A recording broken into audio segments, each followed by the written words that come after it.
শ্রীলঙ্কার মাঝখানে যে উপসাগর তার নাম কি? তা হলো মান্নার উপসাগর। প্রথম কোশ্চেনটি কি হবে অ্যান্সার? এই মান্নার উপসাগর। এটি এসএসসি এক্সামে এসেছে, তোমরা দেখে নিতে পারো। 2 নম্বর কোশ্চেনে যাওয়া যাক। 2 নম্বর কোশ্চেনটি কি রয়েছে? আন্তর্জাতিক সাক্ষরতা দিবস পালন করা হয়। আন্তর্জাতিক সাক্ষরতা দিবস কবে পালন করা হয়? 8ই সেপ্টেম্বর। 8ই সেপ্টেম্বর হবে সঠিক উত্তর। 3 নম্বর কোশ্চেনটি কি বলেছে? পশ্চিমবঙ্গে সবথেকে কম বৃষ্টিপাত হয় কোথায়?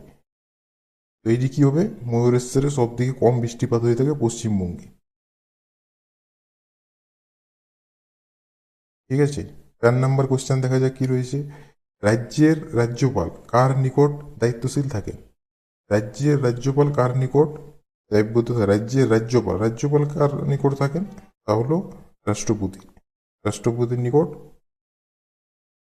দায়িত্বশীল বা দায়বদ্ধশীল থাকেন। তো আজকের এটি ক্লাস নাম্বার 1। ঠিক আছে, এটি ক্লাস নাম্বার 1 চলছে। আরও পরে ক্লাস আসবে স্মার্ট জিকে, অনেকগুলি ক্লাস থাকবে, পরপর দিয়ে যাবো আমি। শুধু এমসিকিউ প্র্যাকটিস হবে, পিওয়াই কিউজও থাকবে। আজকে তো সব পিওয়াই কিউজ এনেছি। তো ঠিক আছে, তোমরা দেখতে থাকো আর লাইক করে দেবে সেশনটি। 5 নম্বর কোশ্চেন কি বলেছে? পৃথিবীর অষ্টম আশ্চর্য কাকে বলা হয়? অষ্টম আশ্চর্য কাকে বলা হয়?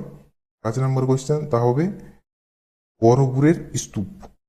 রেখে দেবে, বড়বুড়ের স্তূপকে অষ্টম আচার্য বলা হয় পৃথিবীর। বন্দে মাতরম পত্রিকা সম্পাদক কে ছিলেন? বন্দে মাতরম পত্রিকা সম্পাদক কে ছিলেন? অরবিন্দ ঘোষ। অরবিন্দ ঘোষ হবে বন্দে মাতরম পত্রিকা সম্পাদক। 7 নম্বর কি? তাজমহলের প্রধান শিল্পী কে ছিলেন? তাজমহলের প্রধান শিল্পী কে ছিলেন? ঋষিখা। ঋষিখা হবে সঠিক উত্তর, তাজমহলের প্রধান শিল্পী।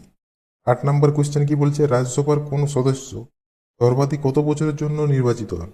রাজ্যসভার বা রাজ্যসভার, এটি হবে রাজ্যসভা। রাজ্যসভায় বলতে পারো। 8 নম্বর কোশ্চেনের উত্তরটি কি হবে?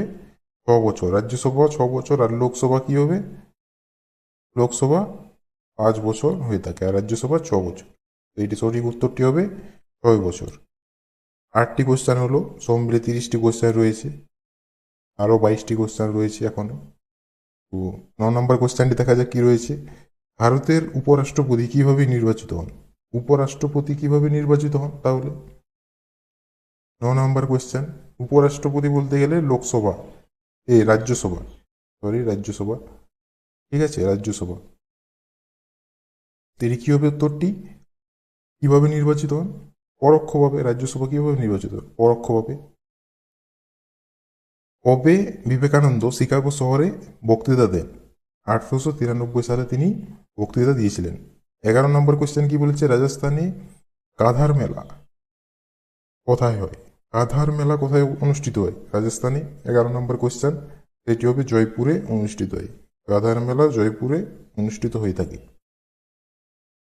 12 নম্বর কোশ্চেন কি বলেছে? ভারতের সব থেকে বড় মন্দির কোনটি? ভারতের সব থেকে বড় মন্দির কোনটি? কি হবে? রাম মন্দির হবে না, বড় মন্দির। কি হবে? 12 নম্বর কোশ্চেন, এটি হবে শ্রী রঙ্গনাথ মন্দির। শ্রী রঙ্গনাথ মন্দিরটি হবে ভারতের সব থেকে বড় মন্দির। 13 নম্বর কোশ্চেন কি বলেছে? বিশ্বের সব থেকে বড় মন্দির কোথায় অবস্থিত? এটা হবে কম্বোডিয়াতে, বা কম্বোডিয়াতে সব থেকে বড় মন্দির অবস্থিত। কাক কোন দেশের জাতীয় পাখি? কাক হলো কোন দেশের জাতীয় পাখি? এগুলি সব পিওয়াই কিউজ রয়েছে, তোমরা দেখে নিতে পারো এসএসসির পিওয়াই কিউজ। ঠিক আছে, এগুলি খুব ইম্পর্টেন্ট। 14 নম্বর কোশ্চেন কি বলেছে? কাক কোন দেশের জাতীয় পাখি? কাক হলো ভুটান দেশের জাতীয় পাখি। জাতীয় পাখি তোমরা লিস্টে পড়ে রাখবে, সুবিধা হবে, তাহলে সবগুলি জানা হয়ে যাবে।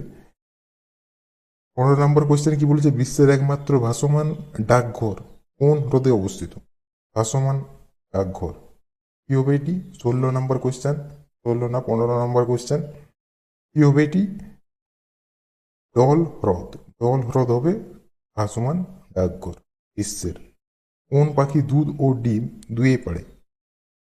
কি হবে 16 নম্বর কোশ্চেনটি? তাহলে প্লাটিপাস। প্লাটিপাস হবে দুধেই আর পাখি বা ডিম পাড়ে। ঠিক আছে, এমন একটি পাখি, প্লাটিপাস হবে সঠিক উত্তর।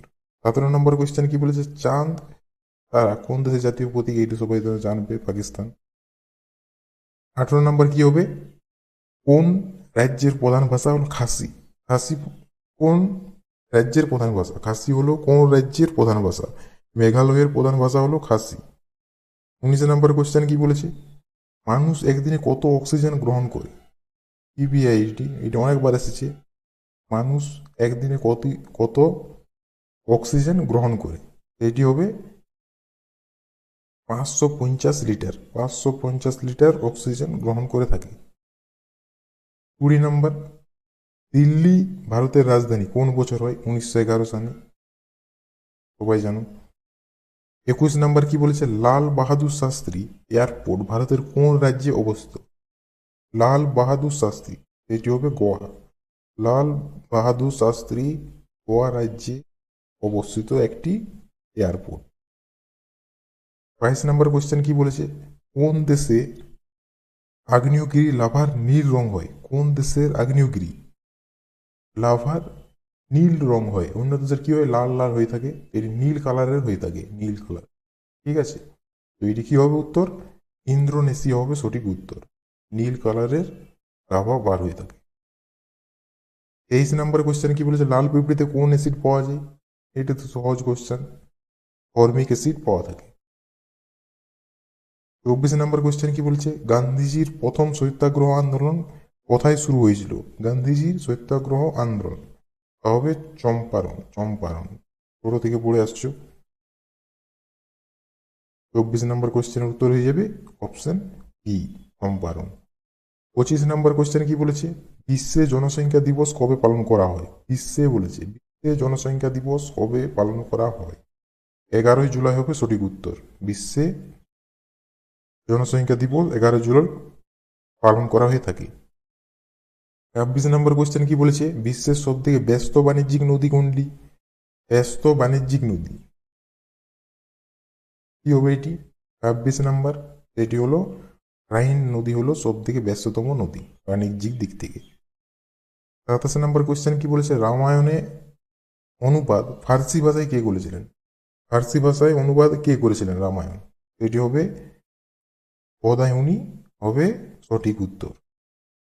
28 নম্বর কোশ্চেন কি বলে? বিহারের দুঃখ কোন নদীকে বলা হয়ে থাকে? তবে কোশি নদীকে বলা হয় বিহারের দুঃখ।